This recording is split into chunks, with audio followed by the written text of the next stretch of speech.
ആദ്യമായിട്ട് എഴുതിയത് രാഷ്ട്രീയ ക്വിസ് എന്ന് പറയുന്നത്. ഇന്നത്തെ രാഷ്ട്രീയം വെച്ചിട്ട് അതുപോലെ ഒരു സാധനം എഴുതാൻ പറ്റുമോ?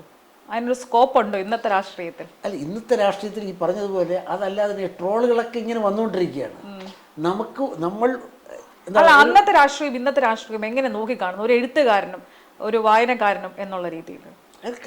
എല്ലാത്തിലും മാറ്റം വന്നല്ലോ, എല്ലാ കാര്യങ്ങളും മാറ്റും. ഇടയ്ക്ക് നല്ല നേതാക്കന്മാർ വരും. അത് ഇപ്പം നല്ല വ്യക്തി ജീവിതം, കുടുംബജീവിതം, ഇതിലെല്ലാം മാറ്റം വന്നു. സാമൂഹ്യ ജീവിതം, സാംസ്കാരിക അന്തരീക്ഷം, ഇതെല്ലാം മാറിപ്പോയി. പലതും മാറിപ്പോയി. അത് കാലഘട്ടത്തിനനുസരിച്ച് മാറിക്കൊണ്ടേയിരിക്കും. ഞാനത് അതിനെല്ലാം മുൻകൂർ ജാമ്യമോ ന്യായീകരണമോ ഒന്നും നമ്മൾ ചിന്തിച്ചു നോക്കിയാൽ തീർച്ചയായിട്ടും അത് മുമ്പ് നമ്മൾ പാറയിൽ എഴുതിക്കൊണ്ടിരിക്കും. പാറയിലാണ്, ശിലാലിഖിതങ്ങളാണ്. അത് താളിയോല വന്നു കഴിയുമ്പോൾ അതിലെഴുതുന്നു. അന്ന് താളിയോലയിൽ പാറയിൽ എഴുതി ചിലപ്പോൾ വിചാരിച്ചിരിക്കും, കഷ്ടം, പാറയിൽ എഴുതിക്കൊണ്ടിരിക്കുന്ന മഹത്തായ സംഗതി താളിയോലയിൽ വന്ന അവന്മാർ അതിൻ്റെ കോളമാക്കി താളിയോലയിൽ നിന്ന് അച്ചടി എന്ന് പറഞ്ഞൊരു സംവിധാനം വന്നു. താളിയോലക്കാർ പറയുമായിരുന്നിരിക്കാം, അതാണ് അതിൻ്റെ ഒരു ഈട് വലിപ്പം സംഗതി. അത് പ്രിൻ്റ് മീഡിയയിൽ വന്നു. ഇപ്പോൾ ഡിജിറ്റൽ. കാലം മാറുന്നതനുസരിച്ച് എല്ലാം മാറും. അതനുസരിച്ച് ലോകത്തിൽ പുതിയ പുതിയ സംഭവങ്ങളൊക്കെ ഉണ്ടായിക്കൊണ്ടേയിരിക്കും. ഇപ്പോൾ നന്മയുള്ള എനിക്കൊന്ന് പല പുതിയ അന്ന് പ്രളയം വന്നു. കേരളത്തിൽ ചെറുപ്പക്കാർ ഒന്നിനും ഇടപെടുന്നില്ല, അല്ലെങ്കിൽ അവർക്ക് പൊതുജീവിതമായിട്ട് ബന്ധമില്ല എന്നൊക്കെ പറഞ്ഞുകൊണ്ടിരുന്ന കേരളത്തിലായിട്ട് ഒറ്റ മനസ്സായിട്ട് ചെറുപ്പക്കാർ താഴ്ന്ന വയസ്സ് മുതൽ എല്ലാവരും എന്നുവെച്ചാൽ ചെറുപ്പം അല്ലെങ്കിൽ യുവത്വം അവരെങ്ങനെ ചിന്തിക്കുന്നു എന്നുള്ളതിന് ഏറ്റവും നല്ല ഉദാഹരണമായിരുന്നു പ്രളയവും വെള്ളവും. അപ്പോൾ അതുപോലെ പല കാര്യങ്ങളും പലതും നമ്മൾ ഒരു ഘട്ടത്തിൽ മാറിയിരിക്കുന്നവർക്ക് തോന്നുന്നു ഇതെന്താണ് കാലം വല്ലാത്ത രീതിയിൽ പോവുകയാണെന്ന്. ഇവിടെയൊക്കെ നന്മകളുണ്ട്. കാലത്തിൽ ലോകം എന്ന് പറയുന്നത് നന്മയില്ലാതിരിക്കാൻ പറ്റൂല. ഭയം എനിക്ക് എന്താണ്, എനിക്ക് സന്തോഷ് ജോർജ് ഉള്ളങ്ങടയുടെ ഒരു ഇൻ്റർവ്യൂ ഉണ്ട്. അത് തന്നെയാണ് എനിക്ക് തോന്നി വരുന്നത്. മതപരമായിട്ട് നമ്മൾ എവിടൊക്കെയോ ഒരു വലിയ കുഴപ്പം സംഭവിക്കുന്നുണ്ടോ എന്ന് എനിക്കൊരു മുമ്പ് നമ്മുടെ ക്ലാസ്സിലിപ്പം കേശവനും ജോണിക്കുട്ടിയും റഹീമും എല്ലാം ഒരുമിച്ച് സന്തോഷിച്ച് അവർ ജാതി പറയില്ല, മതം പറയില്ല എന്ന് വളരെ ഹാപ്പി ആയിരുന്നു. രാവിലെ പോയിട്ട് സ്കൂളിൽ പോയിട്ട് തിരിച്ചു വരുന്നവരെ എന്ത് ഉല്ലാസത്തോടു കൂടിയായിരുന്നു. ആരും നിൻ്റെ ജാതി എന്ന് ചോദിക്കുക എൻ്റെ ഓർമ്മയിലില്ല. നിൻ്റെ മതം എന്താണെന്ന് പറയുകയോ. ഇപ്പോൾ എൻ്റെ ഏറ്റവും അടുത്ത കൂട്ടുകാരനെന്ന് പറഞ്ഞാൽ റഹീമാണ്. അന്നും ഇന്നും ഏറ്റവും അടുത്ത ഫസ്റ്റ് കൂട്ടുകാരൻ. ഇന്നും ബക്രീദിനും റംസാനും ഞങ്ങൾ അവൻ്റെ വീട്ടിലാണ്. പിന്നെ അന്നും പോയിരുന്നു. ഓണത്തിന് അവൻ്റെ വീട്ടിലേക്ക് ഞങ്ങൾ സംസാരിക്കാറുണ്ട്.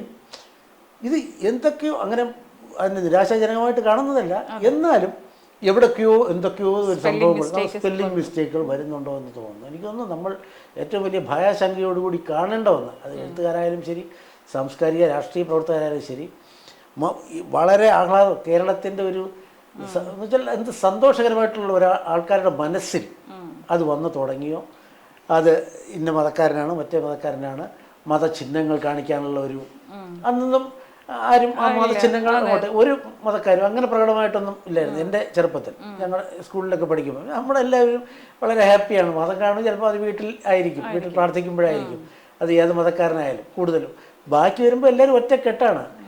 ഞങ്ങളുടെ ഇപ്പം റഹീമിൻ്റെ വാപ്പ, ഞാനും നമ്മുടെ കൂട്ടുകാരനും ചെയ്ത റഹീമിൻ്റെ വാപ്പ ഞങ്ങളെ അത്ര സ്വാതന്ത്ര്യത്തോടെ സഹകരിക്കും, ഞങ്ങളുടെ വീട്ടിലെ ആളിനെ പോലെ തന്നെ. തിരിച്ചും അതുപോലെ തന്നെ. പക്ഷേ ഇന്നെന്തൊക്കെയോ, പക്ഷെ കാലം അതിനെയൊക്കെ മാറ്റിയെടുക്കും. കാരണം അങ്ങനെയൊന്നും പോകാൻ സമ്മതിക്കില്ല. കാരണം ഇന്നൊന്നും അവിടെ തീരേണ്ടതല്ലല്ലോ. കോടാനുകോടി വർഷങ്ങൾ, ലക്ഷക്കണക്കിന് വർഷങ്ങൾ ഇതുപോലെ വളരെ രസകരമായിട്ട് നമ്മളെയൊക്കെ കൊണ്ടുപോകണമെങ്കിൽ ഈ ചിന്തകളൊക്കെ മാറ്റിയേ പറ്റുള്ളൂ. ഈ ലേഖനത്തെക്കുറിച്ച് പറഞ്ഞപ്പോഴാണ് എനിക്ക് തോന്നുന്നത് 4 ദിവസം മുന്നേ കേരള കൗമുദിയിൽ ഒരു ആർട്ടിക്കിള് വന്നിരുന്നു ഈ നമ്മുടെ അവാർഡുമായി ബന്ധപ്പെട്ട്. അതെ അതെ അതെ, അതെന്തായിരുന്നു? ഞാനത് വായിച്ചിരുന്നു. അതില് ഞാൻ നോക്കാറുണ്ട്, ഇപ്പൊ അഭിനേതാക്കൾക്ക് അവാർഡ് കൊടുക്കും. നമ്മളെപ്പോലെ അഭിനയിക്കുന്നത് എല്ലാ മനുഷ്യരിലും ഓരോ അഭിനേതാവുണ്ട്.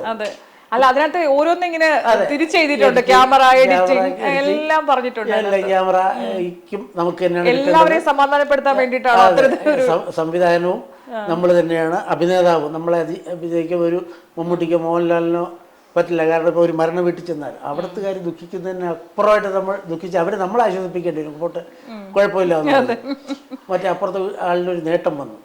പക്ഷെ നമ്മുടെ ഉള്ളിൽ നീറുകയായിരിക്കും. അവനൊരു വലിയ കാർ വെച്ച് അല്ലെങ്കിൽ വലിയ ബംഗ്ലാവ് വെച്ച് എന്തായാലും അവിടെ ചെന്നുള്ളൊരു അഭിനയം, അതിനെല്ലാം കൂടെ ചേർത്തിട്ട് ഒരു ഒരു കോളം എഴുതിയതാണ്. സ്ഥിരം ഇപ്പോൾ പക്ഷെ അത് വളരെ രസകരമായ ഒരു കോളമായിരുന്നു. ഞാൻ ഏറ്റവും അവസാനം ഇപ്പൊ ചേട്ടന്റെ പേരിൽ കണ്ടത് ഞാൻ കലാകൗമുദിയിൽ ഒരു സ്ഥിരം കോളം എഴുതാറുണ്ട്. ഓക്കെ, അത് അങ്ങനെയായിരിക്കാം. ഇനി നമ്മൾ എനിക്ക് തോന്നുന്നു സിനിമയിലേക്ക് വരികയാണെന്നുണ്ടെങ്കിൽ അതിനെനിക്ക് സീരിയലുകൾ പറഞ്ഞു പോകാതിരിക്കാൻ പറ്റില്ല എന്ന് തോന്നുന്നു. ആദ്യം ആയിട്ട് വന്നത് ഏഷ്യാനെറ്റിലായിരുന്നു.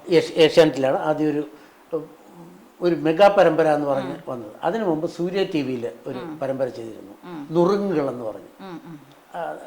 ആ സമയത്ത് ലേഖനങ്ങൾ സജീവമായിട്ട് എഴുതിക്കൊണ്ടിരിക്കുകയായിരുന്നു. കേരളകൗമുദിയിൽ നിരന്തര ലേഖനങ്ങൾ, പല മാസികകളിലുമൊക്കെ അന്നത്തെ നിരന്തര ലേഖനം എഴുതി. അപ്പോഴാണ് ചാനലുകളുടെ വരവായി. ഏഷ്യാനെറ്റ് വന്നു, സൂര്യ ടി വി വന്നു. അപ്പോഴാണ് ഏഷ്യാനെറ്റിൽ ആദ്യത്തെ മെഗാ പരമ്പര ചെയ്യുന്നതിന് വേണ്ടി വിജി തമ്പി എന്ന് വിളിച്ചു. ബാബു പാറയിൽ എന്ന് പറയുന്ന പ്രൊഡ്യൂസർ മഹാത്മാഗാന്ധി കോളനി എന്ന് പറഞ്ഞൊരു പരമ്പര അന്ന് വലിയ ഹിറ്റായിരുന്നു. ജനാർദ്ദനൻ എല്ലാ കൂടുതലും സിനിമാക്കാരായിരുന്നു. മണിയൻ പിള്ള, രാഘുചേട്ടൻ, ജനാർദ്ദനൻ ചേട്ടൻ, സുകുമാരി ചേച്ചി, മല്ലിക സുകുമാരൻ, പിന്നെ മഞ്ജു പിള്ള, അങ്ങനെ അവരെല്ലാം കൂടെ ആയിരുന്നു. അതായത് ആ ഹാസ്യത്തിൽ തിളങ്ങി നിന്നിരുന്ന എല്ലാവരും ഉണ്ടായിരുന്നു. പിന്നെ അതിനോടൊപ്പം തന്നെ സൂര്യ ടി വിയിൽ നുറുങ്ങുകൾ എന്ന് പറഞ്ഞൊരു പരമ്പര, അത് പ്രതിവാര പരമ്പരയായിരുന്നു. അന്ന് സർഗോ എന്ന് പറഞ്ഞ ആളാണ് അതിന്റെ പ്രൊഡ്യൂസർ. സർഗോ എന്നെ വിളിക്കുന്നു, ചേട്ടാ ഇങ്ങനെയാണ് ഞങ്ങൾക്കൊരു പരമ്പര പ്ലാൻ ചെയ്യുന്നുണ്ട്, ചേട്ടൻ അതിൻ്റെ എഴുത്തിൻ്റെ സംഗതി. എനിക്കും വലിയ സന്തോഷമായി. പോയപ്പോഴുണ്ട് സൂര്യ ടി വിയിൽ വഴുതക്കാടായിരുന്നു അന്നത്തെ ഓഫീസ്. വഴുതക്കാട്ടുള്ള ആ റോഡിൽ. പിന്നീട് കുറച്ച് അധികം താമസിക്കുന്നതിന് മുന്നേ ശാസ്ത്രമംഗലത്തേക്ക് അവിടെ അല്പം കഷണ്ടിയൊക്കെ ഉള്ള ഒരു ആൾ നിൽക്കുന്നുണ്ടായിരുന്നു. അത് പരിചയപ്പെട്ടു. എൻ്റെ പേര് മോനിലാൽ എന്നാണ് എന്ന് പറഞ്ഞിട്ട്. ആദ്യ ദിവസം ഞങ്ങൾ ചില റിഹേഴ്സലുകൾ കാര്യങ്ങളൊക്കെ നോക്കിയപ്പോൾ ഞാൻ ആ മനുഷ്യനെ നോക്കുകയായിരുന്നു. കാരണം പുള്ളി സംസാരിക്കുമ്പോൾ വളരെ ഗൗരവത്തിലാണ്, മഹാഗൗരവത്തിലാണ്. ക്യാമറ അങ്ങോട്ട് ഓൺ ചെയ്ത് കഴിയുമ്പോൾ ഞാൻ അന്തം വിട്ടു. ഇത്രയും സ്റ്റഫാണ്, ഇതെന്ത് മാതിരി മനുഷ്യനാണ്, ഇയാൾക്ക് ഇത് എങ്ങനെ സാധിക്കുന്നു? ഞാനിത് തലകുത്തി നിന്നാൽ എനിക്കിത് പറ്റില്ല, എനിക്ക് എഴുതാനോ പറയാനോ പറ്റുമായിരിക്കും. പക്ഷേ അപാരമായിട്ട് ജീനിയസ് ആയിരുന്നു. അന്ന് മുതൽ ഞങ്ങളെല്ലാവരും തമ്മിൽ, ഞാൻ നമ്മുടെ ജോബി, ഈ മോനിയുടെ വിയോഗം നമുക്ക് തീരാ നഷ്ടം തന്നെയാണ്. വല്ലത്തെ ഉറപ്പായിട്ട് നഷ്ടം. അല്ലെങ്കിൽ ഇന്ന് സിനിമകളിലൊക്കെ ഒരു പ്രധാന ആള് മോനിയായി ഉറപ്പായിരുന്നു. അത് കഴിഞ്ഞിട്ട് മഹാത്മാഗാന്ധി കോളനി, അതിൽ മോനിലാലിൻ്റെ ഒരു തുടർ വേഷം, ഞങ്ങൾ ഒരുമിച്ചായിരുന്നു എല്ലാം ചിന്തിക്കുന്നത്. എനിക്ക് തോന്നുന്നു മോനിയുടെ വിയോഗം സാറിന് ഒട്ടും താങ്ങാൻ വല്ലാത്ത ഇതായിരുന്നു. സൂര്യ ടി വിയിൽ ഇന്ദുമുഖി ചന്ദ്രമതി എന്ന് പറഞ്ഞ അക്കാലത്ത് വലിയ അതിൽ മോനിലാൽ ഇതായിരുന്നു. അങ്ങനെ ഇരിക്കുന്നു. മോനിലാൽ അക്കാലത്ത് മോനിലാലിനൊരു 100cc ബൈക്ക് ഉണ്ടായിരുന്നു. എപ്പോഴും താടിയും കൂടെ കവർ ചെയ്യുന്ന ഹെൽമെറ്റ് വയ്ക്കാതെ മോനിലാലിനെ കാണാറില്ല, കണ്ടിട്ടേ ഇല്ല. അന്ന് ഹെൽമെറ്റ് നിയമമൊന്നും കർശനമല്ല. പക്ഷെ മോനി എപ്പോഴും വയ്ക്കും. വണ്ടി സ്റ്റാൻഡിട്ട് കഴിഞ്ഞാൽ അതിങ്ങനെ കയ്യിലേക്ക് കയറ്റും, കാരണം കവർ ചെയ്യുന്ന അതിലൂടെ കയ്യിട്ടെ. ഹെൽമെറ്റ് മോനിയുടെ ഒരു അവയവമായിരുന്നു. പക്ഷേ ഈ ദിവസം 2006 ആ ദിവസം രാത്രി 7 മണിക്ക് മോനി ആറ്റിങ്ങൽ വരികയാണ്. അന്ന് ഹെൽമെറ്റ് എടുത്തില്ലായിരുന്നു. കഴക്കൂട്ടത്ത് വെച്ചൊരു അപകടം. ഞാൻ അറിഞ്ഞില്ല. രാത്രി 12 മണിക്ക് എനിക്ക് ഫോൺ വരുന്നു. കിഷോർ എന്ന് പറഞ്ഞ ആർട്ടിസ്റ്റ് ഉണ്ട്, കിഷോറാണ് വിളിക്കുന്നത്. അപ്പോൾ ഈ 12 മണിക്കൊക്കെ ഒരു ഫോൺ, പ്രത്യേകിച്ച് കിഷോർ അങ്ങനെ വിളിക്കാറില്ല. ഞാൻ ഇതെന്താണെന്ന് വിചാരിച്ച്, കിഷോറെ എന്താണ് ചോദിച്ചു. കൃഷ്ണേട്ടാ ഇപ്പം എവിടെ ഉണ്ട്? ഞാൻ പറഞ്ഞു വീട്ടിലാണ്. എന്ത് കിഷോറെ? അപ്പോൾ കിഷോറിൻ്റെ ശബ്ദമൊക്കെ അങ്ങനെ പതറിയിരിക്കുന്നു. കൃഷ്ണേട്ടാ ഈ മോനിച്ചേട്ടൻ, ഞാൻ ചോദിച്ചു എന്ത് പറ്റി, മോനിക്ക് എന്ത് പറ്റി? ആ മോനിച്ചേട്ടൻ അങ്ങ് പോയി എന്ന് പറഞ്ഞു. അപ്പം ഞാൻ വിചാരിച്ചത് എന്താണ്, ഇനി എന്നാലും ഏപ്രിൽ ഫുള്ളിലാണെങ്കിൽ ഇങ്ങനൊരു കള്ളം പറയില്ല, ഒറ്റയ്ക്ക് പറയില്ല. പിന്നീടാണ് ഞെട്ടിപ്പോകുന്നത്. മോനി ഒരു അപകടത്തിൽപ്പെട്ട് അതായി. അത് താടിയാണ് ഇവിടെ. ആ ഹെൽമെറ്റ് ഉണ്ടായിരുന്നു. ഇതാണ് ചില നമ്മൾ വിധി എന്നൊക്കെ പറഞ്ഞ് നമുക്ക് വിശ്വസിക്കണ്ടേന്ന് തോന്നിപ്പോകുന്ന അവസരങ്ങളാണ്. വയ്ക്കുന്നു. രാവിലെ തന്നെ അവിടെ ഞങ്ങൾ അവരൊക്കെ ആശുപത്രിയിൽ എത്തിയിരുന്നു. ഞാനും അത് രാവിലെ എത്തി. അതൊരു വലിയ വിയോഗമായിരുന്നു, വലിയ വിയോഗം. നമുക്ക് താങ്ങാൻ പറ്റാത്ത എൻ്റെ ഒരു സ്വന്തം സഹോദരൻ, ഞങ്ങൾക്കെല്ലാവർക്കും, എനിക്ക് മാത്രമല്ല ഞങ്ങൾക്കെല്ലാവർക്കും. കാരണം നർമ്മം എന്താണെന്നുള്ളത് ഓരോരുത്തർക്കും ഓരോ സ്റ്റൈലുണ്ടല്ലോ. നർമ്മത്തിൻ്റെ പ്രത്യേകത എഴുത്തുകാർക്കായാലും ഒരു ശൈലി വേണം.